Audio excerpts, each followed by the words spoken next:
Welcome in to the Standard. We're back again. 2 podcasts in 2 days. Why not? It's summer. Things are opening up. Schedules are a lot more looser. We're having fun here. There's lots to discuss here. And me and Jack, we were talking about after yesterday's podcast, why don't we do more questions with viewers? Because we did that a lot last summer, and that was really fun. So we figured we'd just do a whole episode of answering your guys' questions, and that's what a lot of this episode is going to contain here. But we have a couple of things to go over here. Some Aaron Rodgers updates from the good old Slick Rick. Some Connor Heyward giving a very good take, a rare Connor Heyward W. Jack, how we feeling today? You excited? Aaron Rodgers. Yeah, I'm feeling good. Finally, it feels like got some sort of actual hint that Aaron Rodgers might actually be signing here. Feels like kind of that's been the consensus opinion amongst everybody that he is eventually going to sign here, but we really didn't have much of it. Not sure how much to trust that Slick Rick guy after he led me astray with Brandon Ayuk, but he was right about something earlier this offseason. I forget what it was, but and he does have a decent track record. So I also just think Aaron Rodgers is going to sign here. So I believe him. I guess it's better than the current situation we have now. So it's cool. Yeah, I guess. So for those of you that don't know, Slick Rick Scoops over on Twitter. He is the guy with the dog profile picture. He's not an insider, but he clearly has some kind of dirt on somebody. Or he has these connections somehow, one way or another, in the NFL front offices or, journalists and things like that. He knows these things before it happens a lot of the time. And I think a lot of Steelers fans aren't fans of Slick Rick because of the Brandon Ayuk rumor last summer, where he said this is going to happen. Obviously, it didn't end up happening. And, as I've calmed down, I've probably, said that I don't like Slick Rick. I don't believe him. The more I find out about the Ayuk deal, it seemed like Kyle Shanahan literally ran up into John Lynch's office to say, no, please don't trade Brandon Ayuk. So, you know what? He jump the gun on reporting that a little bit? Yeah, who doesn't jump the gun on reporting stuff at this point? I'll give him the benefit of the doubt here because the thing he was right about earlier in the offseason was the George Pickens trade, unfortunately. He tweeted the night before that, he tweeted it about 11 midnight the night before the George Pickens trade, and by 6 a.m. it was official. So all he posted was a big Steelers move incoming, and, like an idiot, I made a post about it being like, oh yeah, this is something good, we're getting something. No, we just traded away George Pickens. Not fun, not good. But he did tweet at 9:35 p.m. We're recording this at 11:06 currently right now on June the 4th. Rick can confirm Panda Watch will eventually end, and that Aaron Rodgers will be signing with the Pittsburgh Steelers shortly before their training camp in July, per sources. Yeah, we're back, I guess. To the fans that say we don't need Aaron Rodgers at this point, I say absolutely we do. I don't think that people understand the Steelers have not been trying to tank this entire offseason. They've made win-now moves. Do I agree with the win-now moves? Absolutely not. But this is the direction they've been going so far, and Aaron Rodgers takes this team from about a 6-7 win football team to probably one that's going to win 9 or 10. Does it really matter that much? Probably not. They're not going to win a playoff game still if I had to predict it right now, but moves the needle some, I guess. It secures another winning season for Tomlin in my mind. So, yeah, I don't know. When you're as clueless as the Steelers front office appears to be, you might as well take a shot on Aaron Rodgers and hope that he finds the fountain of youth and turns into that MVP form again.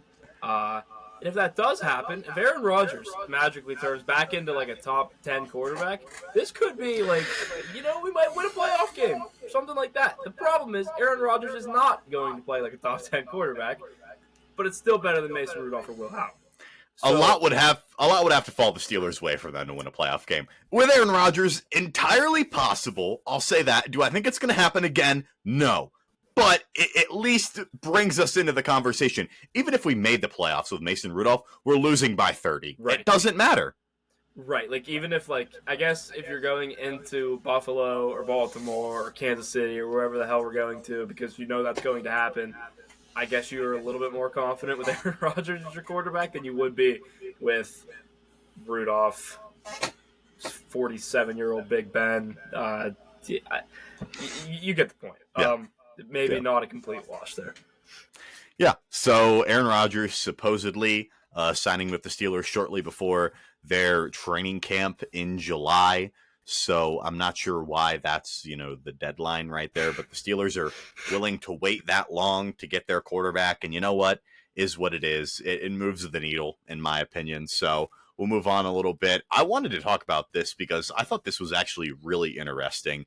After OTA practice today, Connor Heyward met with the media, and he was talking a lot about Jonnu Smith. And I think that's really interesting because Nick Farabaugh, by the way, we got to have him on the show. If we can, do. By the way, Nick Farabaugh over on Twitter. If you don't follow him, please do. Probably my favorite Steelers beat writer. Does a lot of really good work.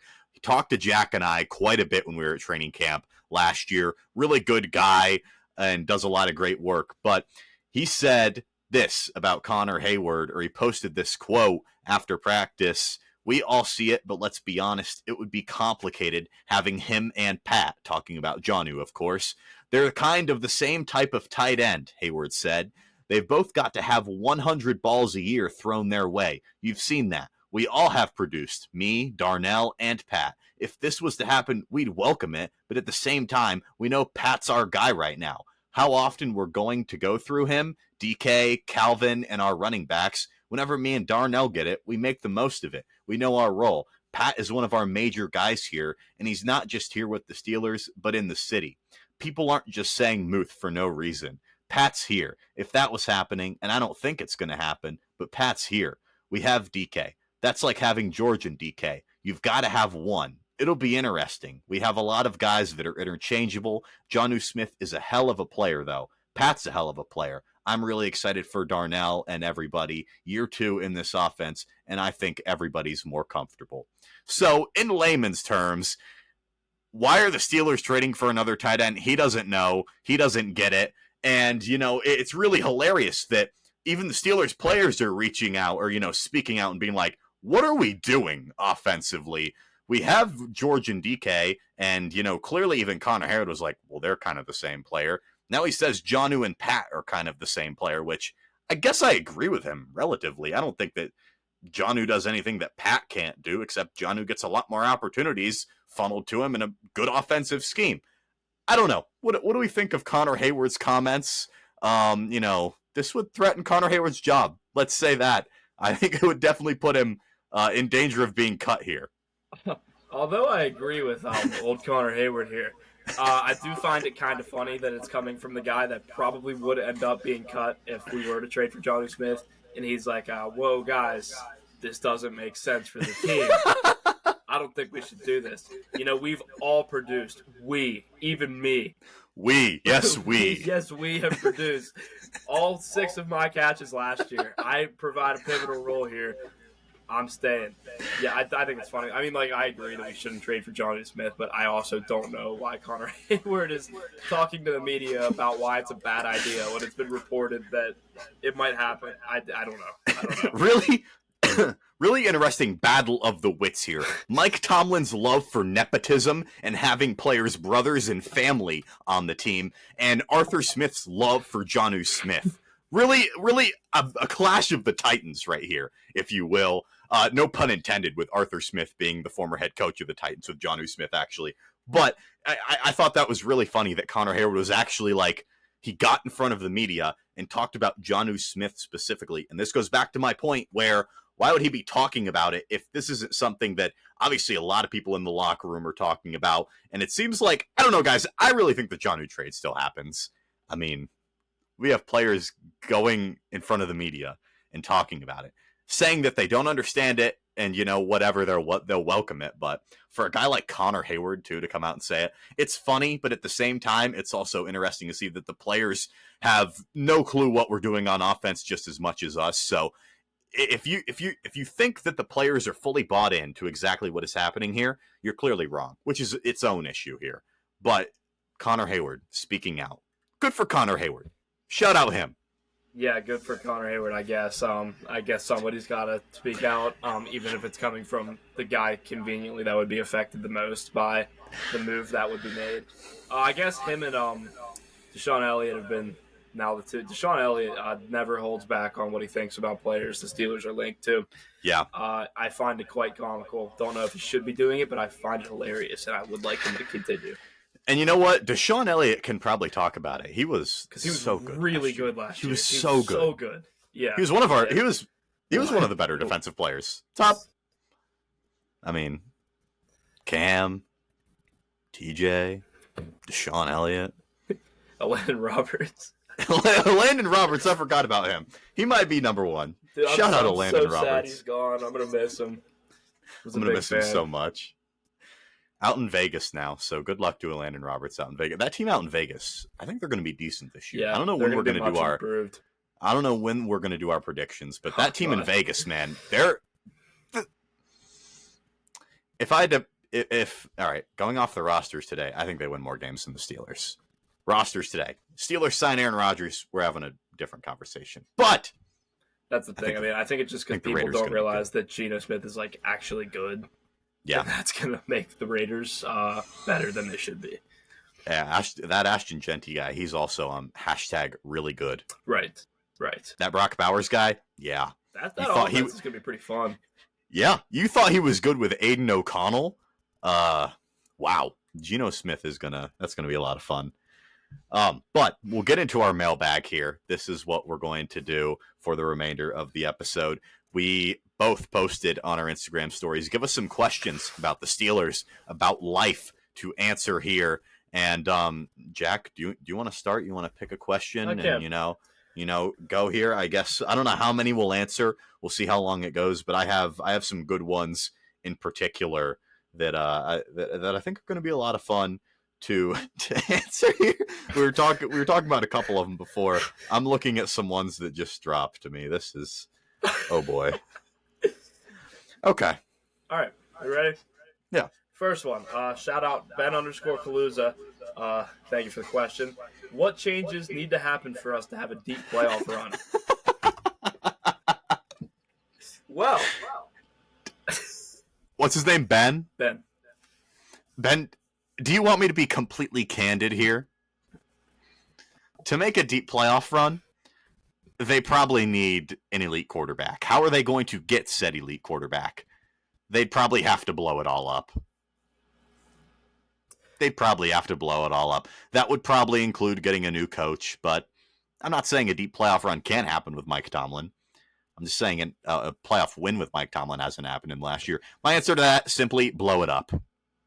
I would agree. Your kind of two options are either to blow it up or make some sort of crazy blockbuster trade for maybe a young quarterback. I don't know. Which that you never see that happen for a reason because teams aren't just willing to give them away. But yeah, for that to happen, you're going to have to orchestrate a crazy trade up in the draft, trade for a superstar quarterback, or just completely tear it down.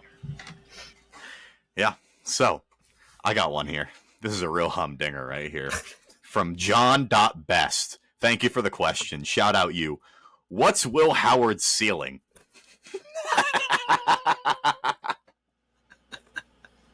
That's a good one. That is a good one. This is a fun one because I'm trying to think of what an actual fair answer would be here. I mean, like, I could be that guy and be like, oh, his ceiling's the greatest quarterback of all time. No. What's a pro comp for Will Howard, I guess, is a better way to answer that. Because I guess that would be his ceiling. Like a pro comp, just worse, like a worse Derek Carr. I don't know. Yeah. I don't know. Derek Carr seems fair. Like if everything goes right. Because he'd be still significantly worse than Derek Carr. Hey guys, a similar player. I don't know. If you're mad at Derek Carr should have won MVP one year if he didn't break his leg the last game of the year. That's still good. If Will Howard ends up being Derek Carr, the Steelers will continually be stuck in purgatory, but that'll make Mike Tomlin very happy. So I guess what's Will Howard's ceiling? A decent starter that can last about 6-7 years in Pittsburgh and not really get us anywhere. I don't know. I don't see him as like the ceiling lifter or anything, but yeah, that's an interesting one. What's Will Howard's ceiling? Derek Carr, final answer. Yeah, Derek Carr. We can go with that. I like this one. Just looking at these before the. This one's from Easton Gawley. Thank you for the question. I remember that name. Shout out him.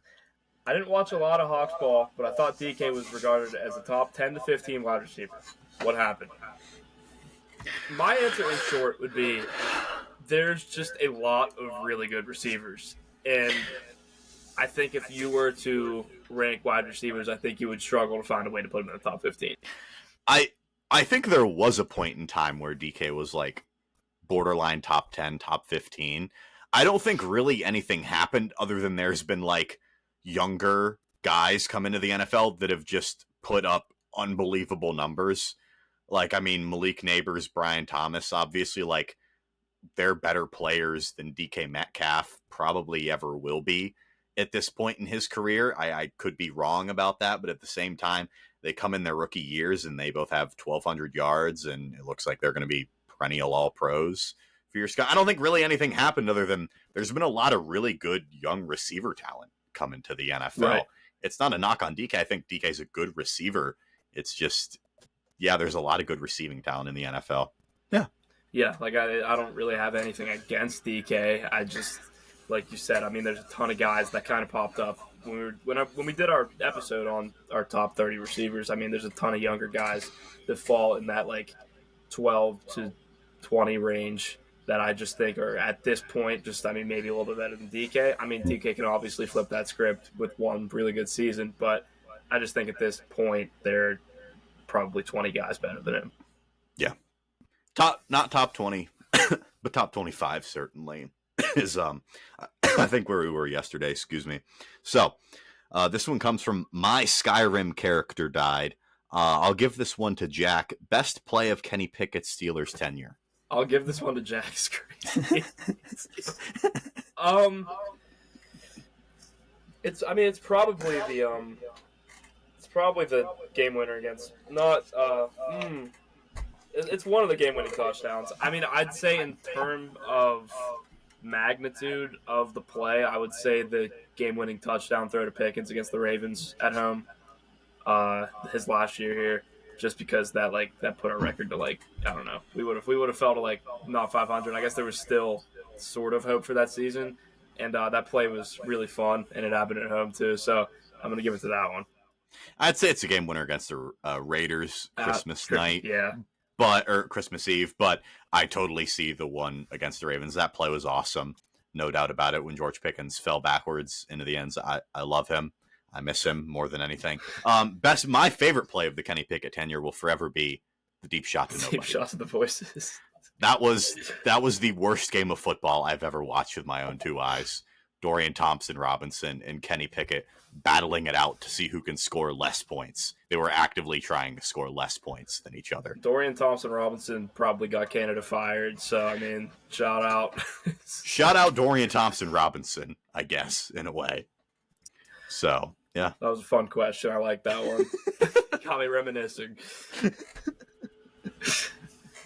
All right, you ready? You want to do one? Yeah, I'll take one. Okay. I like this one. From Kevin Snyder. Thank you for the question. When is it time to move on from Mike Tomlin?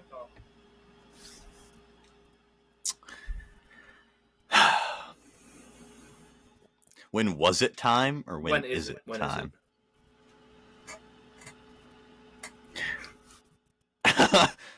Our answer is going to be completely different than anyone that's running the show over there. If they don't win a playoff game this year, and you have Aaron Rodgers gone, retired, and you're picking 20th, I'd consider it. I don't know when the right time. I don't think there's ever going to be a right time. You can say that they should fire Tomlin or that they shouldn't for whatever reason. I don't know that there's ever going to be a time where everybody agrees on it. It's not going to be easy at this point because I think he's the longest tenured coach in American sports now, which is crazy. That's wild. That's wild. there's never going to be a time when it's like consensus. Yeah, it's time to move on. It's going to have to be something that the Steelers go out and do on their own prerogative. And I don't think anyone has a spine in that front office enough to make a move like that. Is that's how I'll answer that one, at least. Right. Like, I don't want to come out here and be like, oh, right now. Like, just right yesterday, now. Yesterday, yeah, fire my gun. But, like, I think there's a couple factors that go into it. I think, once again, if you disappoint again, maybe 2 years down the road, maybe 3, who knows. But I think it also matters who the candidates would be for the job, because you don't want to hire from within, because who the fuck is taking over at head coach if Mike Tomlin coaching tree. Do not Google it. Do not. Don't. Oh my god. Yeah. So like similar thing this year. Like, my point with this is, if the Steelers were to fire Tomlin, it's a pretty good like location for like a Ben Johnson, whatnot, like a coordinator that's been really, really good. Like, I mean, if the Steelers head coach position is open, I don't want to sound like we're like all this almighty amazing franchise, but it's more appealing than if it were just about anywhere. Just about anywhere. So I think if there's one of those Ben Johnson type coordinators that is outstanding, wants to leave and become a head coach, I think if that is what's going on and you're disappointing again, I think that would be the time to do it.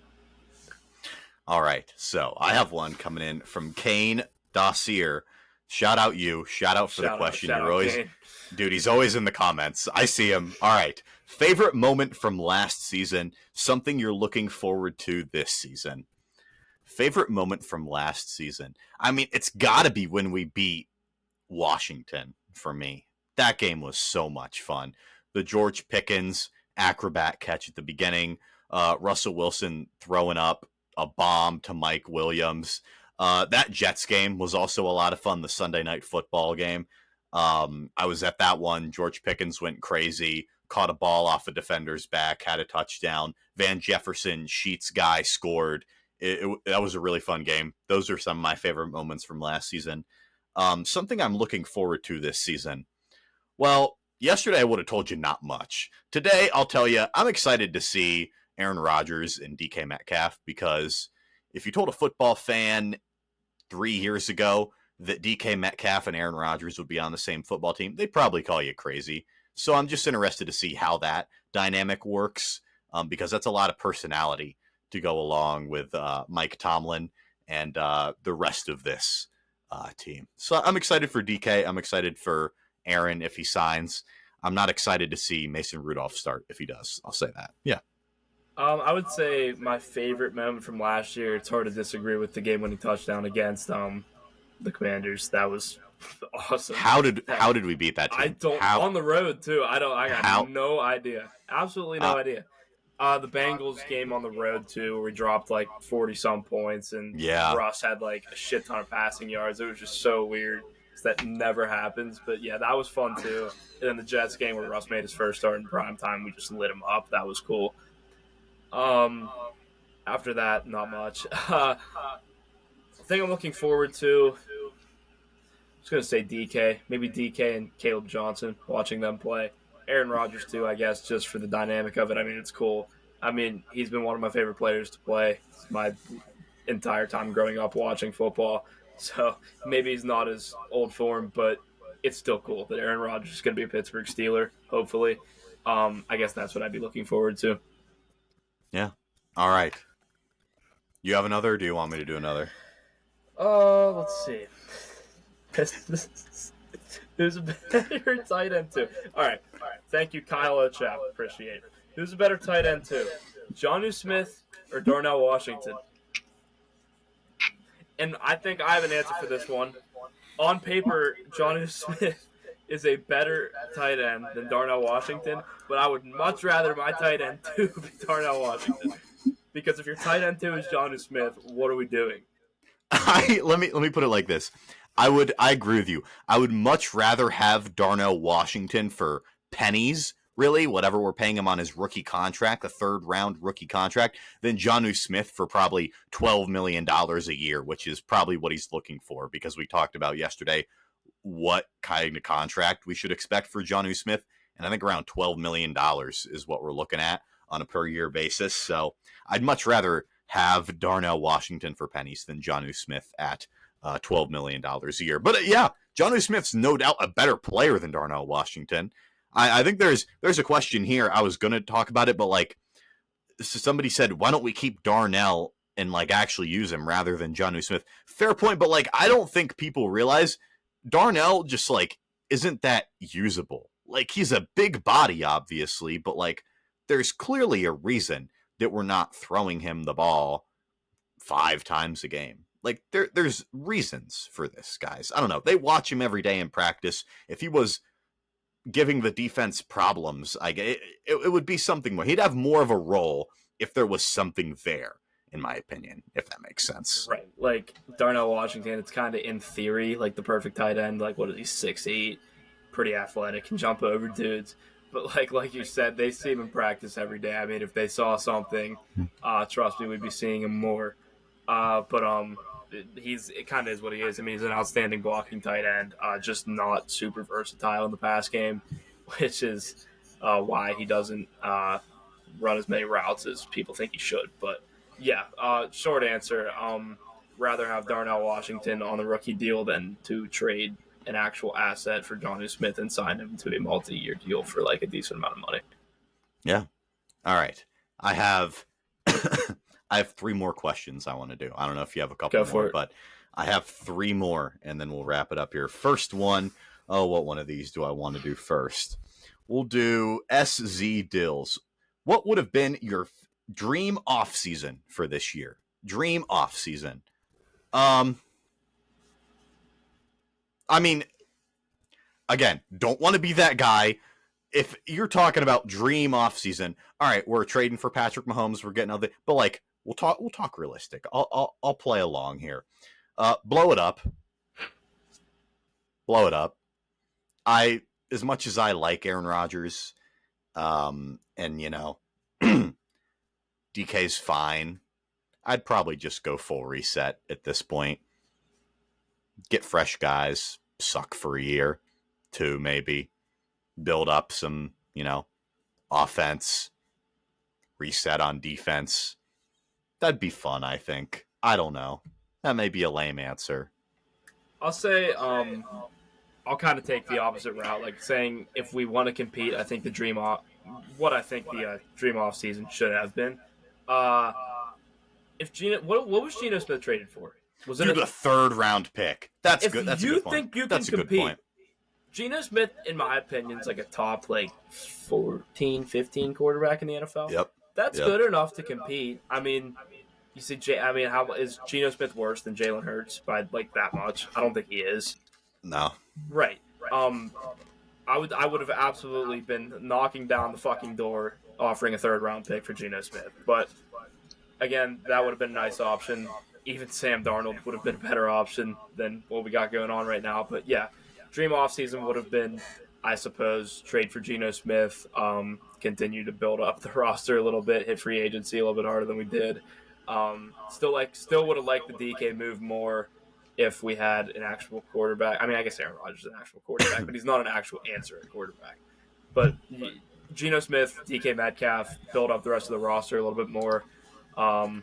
Yeah, that's what I would say. If you want to compete, that would be my dream offseason. Yeah.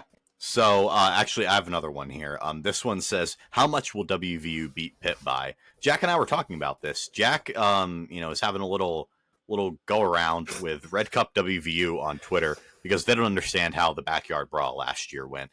I think WVU is not going to be good this year whatsoever. I think Pitt is a lot better on paper, but I think Jack will tell you Pitt's not going to be that great either. The game's going to be ugly. Both teams are not going to be very good. But I think at the end of the day, Pitt's going to have the better quarterback, and Pitt's going to have the better defense. So Pitt's probably going to win. I don't know. It's in Morgantown. Rich Rod's back, so anything can happen. That game will be a lot of fun. Truly, no doubt. Can happen. That might be the hardest game to predict ever. Seriously. I think it could be close. I think either team could win by 20. I don't know. I have no idea.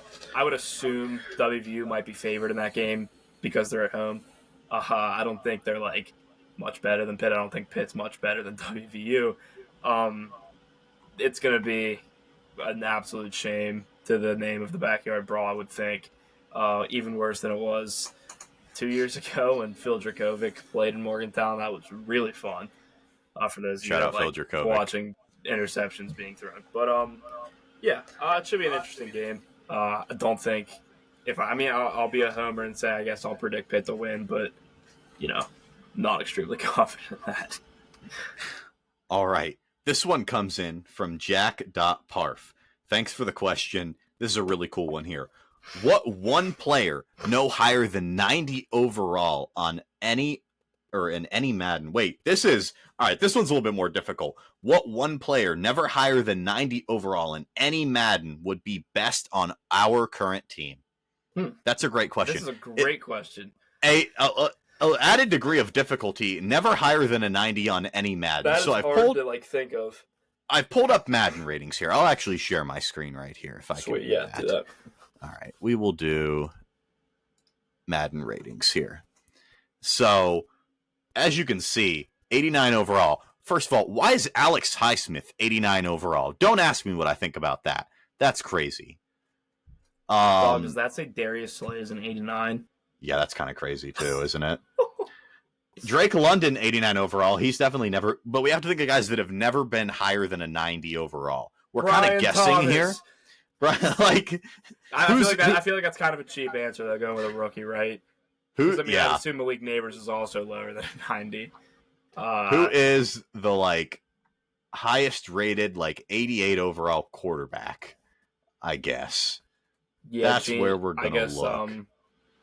Jalen Hurts has definitely been a 90 just because he's Jared Hurts. Goff, 88, but Jared Goff on the Steelers would be a fucking disaster. That would be really bad. He's an 88? That's my answer.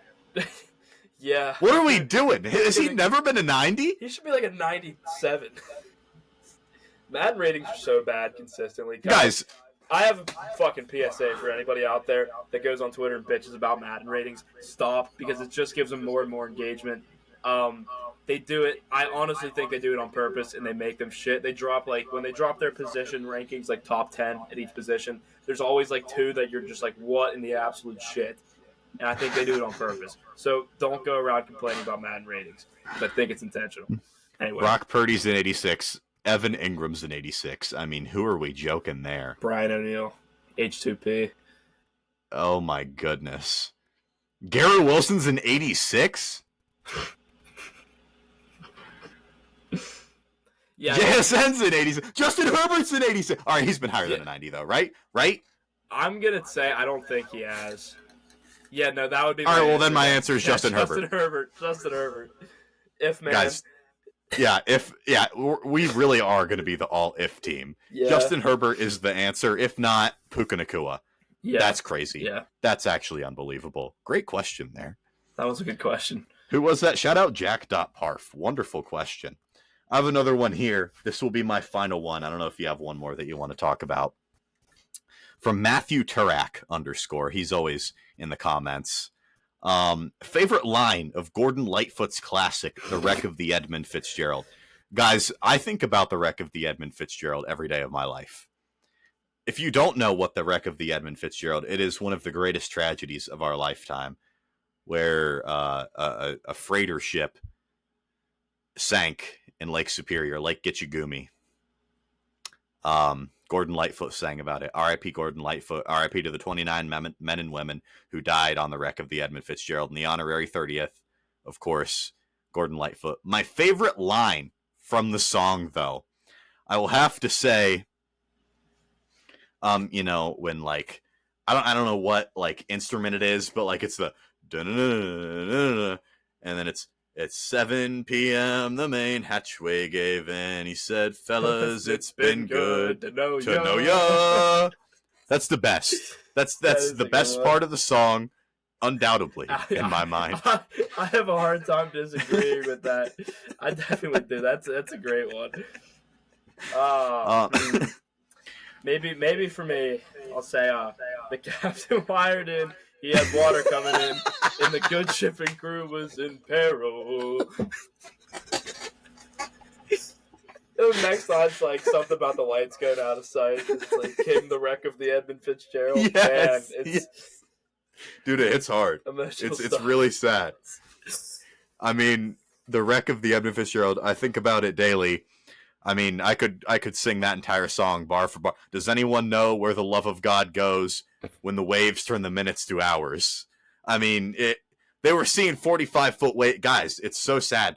Please research the wreck of the Edmund Fitzgerald. Please listen to the song. It's wonderful. It's the best. It really is. That's a great podcast right there. That's great podcasting by us. That's just amazing. Does it get any better? I mean, it really doesn't. Thank you for the question. There's another one, Evan Miller. Shout out Evan Miller, tribal counselor. He said, what does the podcast know what happened at 7 p.m. when the main hatchway gave in? He said, fellas, it's been good to know you. Yeah, I mean, who doesn't know that? Guys. All right, moral of the story, Connor Heyward had a good take. Aaron Rodgers is ours.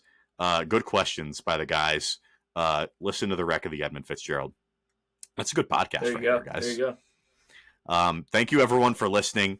Want to do more of this soon, so continue to send us your questions whenever we post them. We have a lot of fun answering them, and this was a lot of fun to make. So we'll be back soon, right here, same time, same place on the Standard.